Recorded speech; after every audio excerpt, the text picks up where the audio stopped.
partial fractions and integrating. Okay, first thing that just is so important. Actually, okay, the thing that is like making me go, I can't read it yet, is where the hell are all of the dx's? Now, you might think, I knew what I meant dx. It doesn't matter that it's invisible, but it does matter because if you don't use dx's, here they all are, no, it looks silly now. Okay, if you don't use dx's on the end of your integrals, there's one here, there's one here. Whenever you've got an integral sign, you should have a d something, otherwise the notation doesn't make sense. So integral with respect to, integral with respect to, integral with respect to. Now actually something else has gone wrong here because I can see we've already integrated. So integral with respect to means this is this thing in the middle, this is the thing that I am going to integrate, not I have integrated, I'm going to integrate. And you integrate up here. From there to there, that's when you actually integrate. So from this point, actually the mistake is not the missing dx. The mistake is still having this integral there. That should be gone.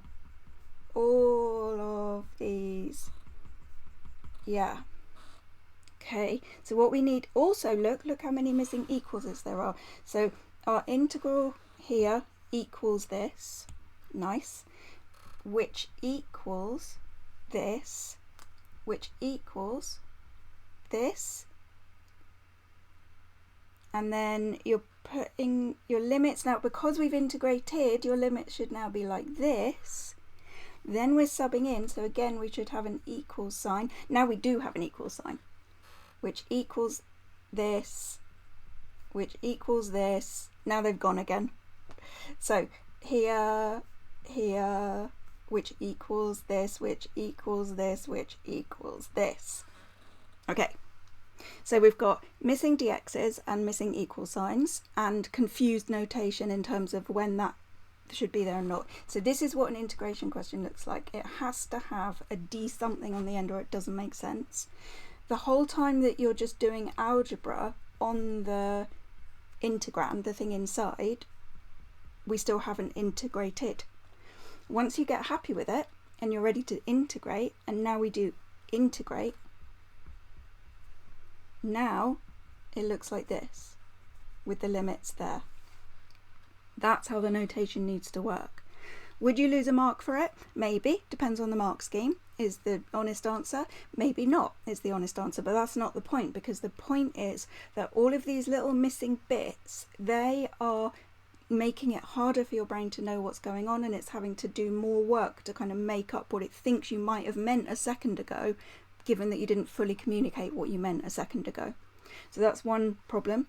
The other problem is, now actually I've spoken to you before in marking this, but I would say if somebody showed me this page and said, look, this is what the student's done, you know, no access to the mark scheme, I don't know what the answers are or anything like that. Do you know what I would say? I would say this student is going to get stuck on integration by substitution. And what did we do this week? Integration by substitution. Why? How would I know? It's because the whole point of integration by substitution, the whole emphasis is on changing this little guy, dx to du. It is so important that the dx is there so that we can work with it and have, instead of this function integrated with respect to x, we're going to do this function integrated with respect to u. And students who use invisible dx's, it never really makes sense to their brain why we would need to even think about the dx. So what students tend to do, students who use invisible dx's, what they tend to do with integration by substitution is they change the integrand to use, and then at some random point they just whack a du on the end, or maybe they don't because it's invisible anyway, it doesn't really matter. The only part of the symbol that matters to them is this bit, and that is so problematic when you get to integration by substitution. And it can also be problematic if they change letters. So for example, what is the integral of kp? Well, it depends. Do you want kp dk, or do you want kp dp? Different answers. If we're doing the integral of kp dp, then p is the variable, k is a constant, so we would increase the power on the p and divide by the new power plus c. But if k is our variable and p is a constant, then we raise the power on the k, divide by the new power. P is just a number. So it's really, really important that the dx appears, and the reason for that is that every time you write an integral, you have to be thinking, what am I integrating with respect to? And this is going to come back to other things where the differentiation and the integration notation, the lack of tightness with the way it's going down on the page is what's causing the confusions later, which feel like they're topic-based problems, but actually they're not topic-based problems. They are notation originating problems. That if we could get the notation of differentiation and the notation of integration understood and used correctly, then you won't find the problems that you're finding in some of these questions. So I'll give you another example of the same thing happening. Okay, do you remember this one? Was paper 1 was a x equal differentiation, but it was x equals a function of y instead of y equals a function of x. And we had a big conversation, which is why there's scribbles everywhere, about the fact that what you found here was dx by dy, not dy by dx. And then down here you wrote dy by dx, and then you switched it to dx by dy, and you weren't really sure what you'd got and what the difference is between dx by dy and dy by dx, especially when then that confuses itself with the tangent and the normal.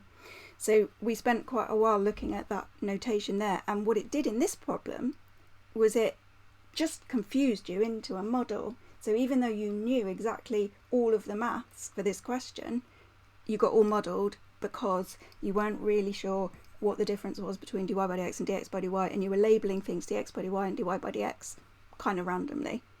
And then actually, no, it was the next one. This one, we saw the same thing, where on the page before you had dy by dx equals 3 cos theta over minus 2 sine theta, and then as you changed pages it went to dx by dy. Now that actually in this case didn't make any difference because you used dy by dx, but we did talk a lot about the importance of the tightness of the notation. It's not just about pleasing the examiner, it's about the way that we think subconsciously when we're doing maths, and the way to control that subconscious element is to be really, really strict with what goes down on the page, because the subconscious part of what we do mathematically is only one, it's not really connected to the us from 1 second ago. So when you write something that isn't really what you meant but sort of is what you meant, then the you in 1 second just reads what you just wrote and thinks that's what you meant. It's a weird aspect of the way that we think while we're doing maths equations. Okay, that is a little lesson over in notation. Let's have a look at the general structure then of the way that you did the partial fractions and the integration. Okay, and partial fractions, that equals that. Yep, there's no double factors or anything. Formed an equation, said what you're subbing in, subbed it in really, really clearly, said what you've got, said what you subbed it in really, really clearly, said what you've got. Then here's the important bit.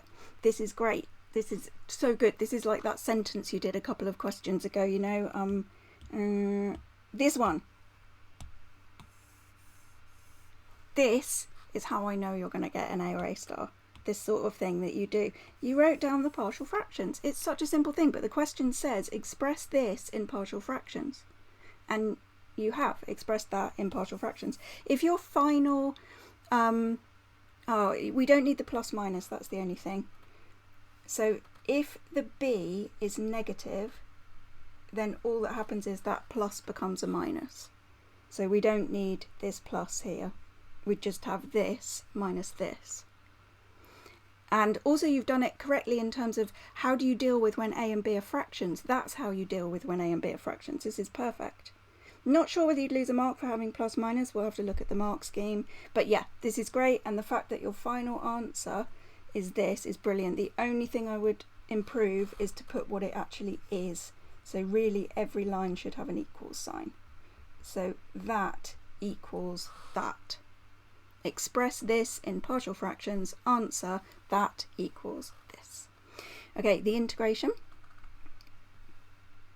Use the partial fractions. Again, you've got this plus minus, which is fine, it's still true. And you can do it like that with the minus on the top, it's totally fine. I probably would have put the minus at the front and got rid of the plus, but it's up to you. Then, right, the integral should have gone. Oh, now the minus has hopped down. Yes, I like that now. See, this is, it looks a bit cleaner, I think. We still need the dx because we haven't integrated yet. Yeah, we do still need that. Oh, you've pulled the third out. Oh, I like that. Look down. I would have done that too. See? You're so going to get an A or A star. See this minus a third here and this third here? You can leave them in. You can integrate like that. That's fine. But if you pull them out, then everything gets a bit cleaner and easier in terms of the integration. And then that minus signs hop down there. So I really like that step, going from there to there. I don't know if I can put it so you can see the whole thing. This is great. Now you've integrated. Looks good. Then you've got the limits, even though the notation is wrong. You're subbing in the top limit. Oh, wait. Yeah, you've subbed in the top limit and got this number. Now, see how it's confusing me?